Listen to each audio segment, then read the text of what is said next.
तो अगला हेडिंग है ऊर्जा ह्रास या ऊष्मा ह्रास का मान ज्ञात करना।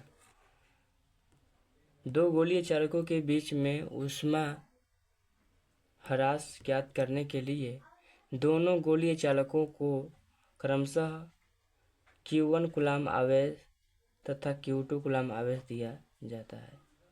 ठीक है, इन दोनों ये गोलीय चालक A और गोलीय चालक B। तो पहले वाले गोलीय चालक A को Q1 कूलाम आवेश दिया गया है और दूसरे वाले गोलीय चालक यानी B को Q2 कूलाम आवेश दिया गया है। देने पर यदि विभव V1 तथा धारिता C1 प्राप्त होती है,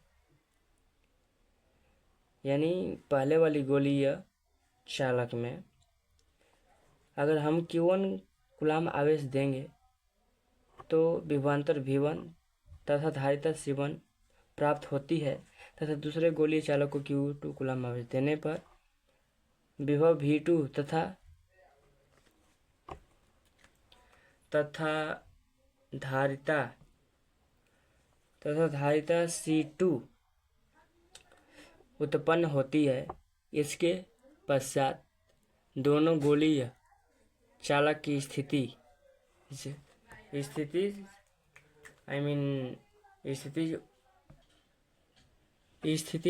ऊर्जा U1 तथा U2 ज्ञात करके संपूर्ण स्थितिज ऊर्जा U ज्ञात करते हैं। जब दोनों गोलीय चालकों को इसकी किसी चालक और तार की सहायता से जोड़ देते हैं तो आवेश, ये इम्पोर्टेंट है, जितना ब्लैक पेन से लिखा गया ये इम्पोर्टेंट है।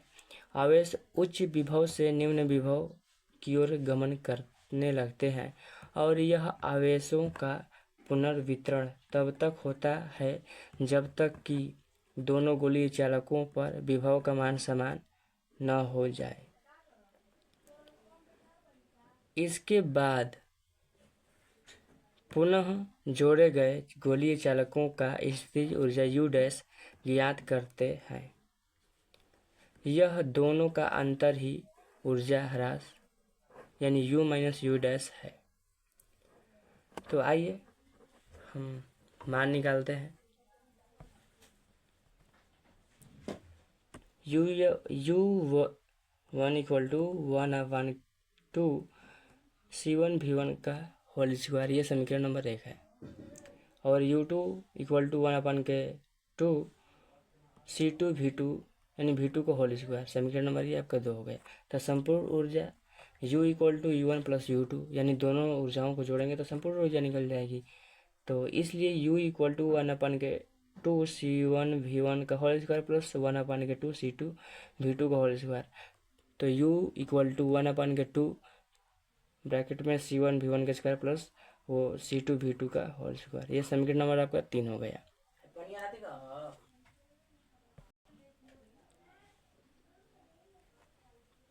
तो दोनों चालकों को चालक तार से जोड़ने के बाद U dash equal to 1/2 C1 plus C2 into V का होल स्क्वायर।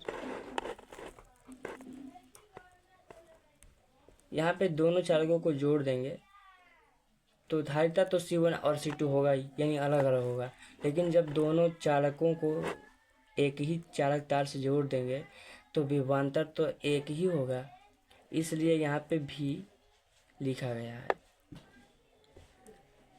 और ये रहा आपका U डैश। तो U dash equal to 1/2 C1 plus C2 bracket में Q1 plus Q2 divide by C1 plus C2 का ये होल स्क्वायर है। U dash equal to 1/2 C1 plus C2 bracket में Q1 प्लस Q2 का whole square बटे में C1 plus C2 का whole square. यहाँ पे देख रहे हैं अंश में C1 प्लस C2 और हर में C1 प्लस C2 का होल स्क्वायर है, तो ये एक से एक कट जाएगा तो बचेगा U dash equal to 1/2 Q1 plus Q2 का होल स्क्वायर बटे में C1 प्लस C2। ये समीकरण नंबर आपका कितना हो गया? 4। तो ऊर्जा ह्रास u माइनस यू डैश निकालते हैं। आइए, ये रहा आपका u minus you dash equal to 1/2 c1 v1 का whole square plus c2 v2 का whole square minus 1/2 q1 plus q2 का होल स्क्वायर बटे में c1 प्लस c2।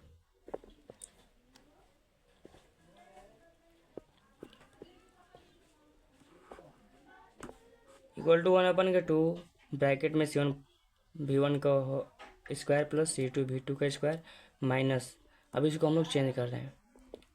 हम जानते हैं कि c इक्वल टू क्यू अपन में भी होता है, तो q इक्वल टू सी भी होगा, इसलिए q1 equal to c1 v1 plus c2 v2 का होल स्क्वायर बटे में c1 प्लस c2। तो ये आपका होल स्क्वायर वाला है, इसको हम लोग होल ए प्लस बी का होल स्क्वायर पे तोड़ेंगे, तो 1/2 c1 का होल स्क्वायर v1 का whole square plus c1 c2 v2 का whole square plus c1 c2 v1 का होल स्क्वायर प्लस c2 का होल स्क्वायर v2 का होल स्क्वायर माइनस c1 का होल स्क्वायर माइनस v2 का whole square minus c2 का whole square v2 का whole square minus 2 c1 c2 v1 v2 divide by c1 plus c2 equal to 1/2 c1 c2 v1 का whole square plus c1 c2 v1 v2 ए का whole square minus 2 c1 c2 v1 v2 divide by c1 plus c2। I mean यहाँ पे देखते हैं, जहाँ पर देखिए ये काटा गया है, यानी c1 का होल स्क्वायर माइन v1 का होल स्क्वायर, यहाँ पर भी है माइनस, यहाँ पे पॉजिटिव में या निगेटिव में इसलिए दोनों कट गया, और यहाँ पे ये पॉजिटिव है और ये निगेटिव में इसलिए कटा गया है। ठीक है, तो बचा ये और ये और ये, तो इन दोनों को हम लोग यहाँ पे लिखे हैं, देखिए ये लिखे हैं। तो इसमें देखिए कुछ कॉमन है, यहाँ पे कॉमन है c1 c2 सब में है, देखिए है ना, तो c1 c2 कॉमन ले रहे हैं, तो v1 के स्क्वायर प्लस v2 के स्क्वायर माइनस 2 v1 v2 बटे में c1 प्लस c2 का, तो u minus you dash equal to 1/2 c1 c2 bracket में v1 सिमिलरिटी v2 का होल स्क्वायर बटे में c1 प्लस c2। ठीक है, और अगला हेडिंग है हमारा, अगला हेडिंग है समांतर प्लेट संधारित्र के धारिता के सूत्र का निगमन। यह रहा हमारा दो समांतर प्लेट जिनके बीच की दूरी कितनी है, r है, सॉरी d है। तो इस दोनों समांतर प्लेट में एक प्लेट के अंदरी मतलब सिरे पे धनावेश वितरित है और इसको विद्युत चालक से जोड़े हैं जो प्लस की कूलम आवेश देने पर, और दूसरे सिरे को पृथ्वी से ऐड किया है। तो यहाँ पर देखते हैं, पढ़ते हैं, आइए इसका रचना लिखते हैं। माना हम दो प्लेट लेते हैं जिनके बीच की दूरी स्मॉल d है। एक प्लेट